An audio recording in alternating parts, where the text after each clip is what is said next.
Butter has a rich history. The ancient Romans used it as a beauty cream and to treat burns. Even the Old Testament mentions butter. Abraham served it to angels. Back then, people made butter by shaking milk in bags of animal skin or in hollow logs.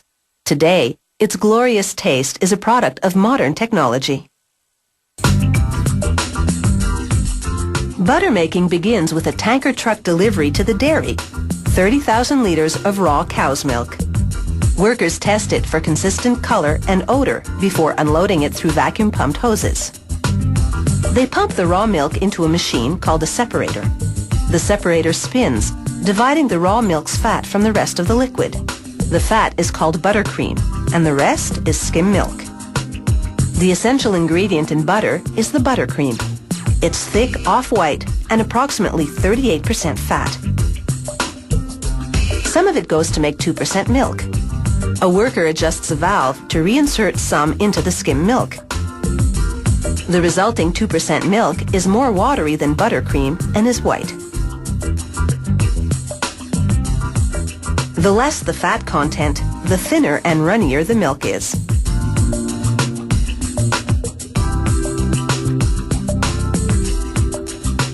Back to the butter making. They put the buttercream in what's called a bulk tank, where mixers stir it to maintain the consistency. After pasteurizing and then aging the buttercream for 24 hours, workers prepare to transfer it into another machine called the churner. First, they clean the inside by filling it with water mixed with iodine. This removes any germs left behind by the previous batch. They spin the churner for about 5 minutes before rinsing it out. Next, they pour in 1,500 liters of buttercream, filling the churner about halfway.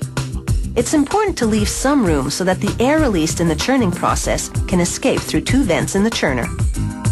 The churner spins at 28 rotations per minute, about the speed of a clothes dryer. This causes the buttercream's fat molecules to bunch together, releasing water and air. Every 5 minutes, a worker stops the churner and regulates the air vent on top. When he feels there's no more air escaping, he closes the valve and restarts the machine. After 30 minutes of churning, the fat molecules in the buttercream are creamy clumps known as popcorn butter. These clumps stay trapped in the churner, while the remaining liquid, called buttermilk, flows out a drain at the bottom. A vacuum pump system sends it through hoses to a nearby container. This draining process takes about 10 minutes and produces about 800 liters of buttermilk. This dairy uses the buttermilk to make ice cream. The popcorn butter, all 684 kilograms of it, has the same consistency as regular butter at room temperature. A worker now flavors it with 14 kilograms of salt. This dairy also makes unsalted butter. The worker closes the churner by sealing the glass window with a rubber ring and a metal collar. This keeps the internal air pressure roughly equal to what's outside the churner. Doing this ensures the churner works efficiently.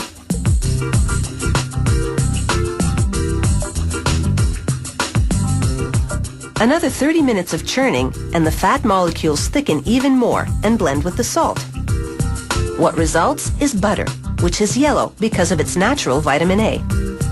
Next, a worker scoops about 30 kilograms of butter into a milling machine. The mill moves the butter into the final production phase, where it'll be shaped and put into packages. This machine squeezes butter into an injector that's shaped like a block. The injector then deposits blocks of butter into open packages. The packaging paper has an aluminum outer coating. This prevents light from penetrating. Light can make the butter rancid.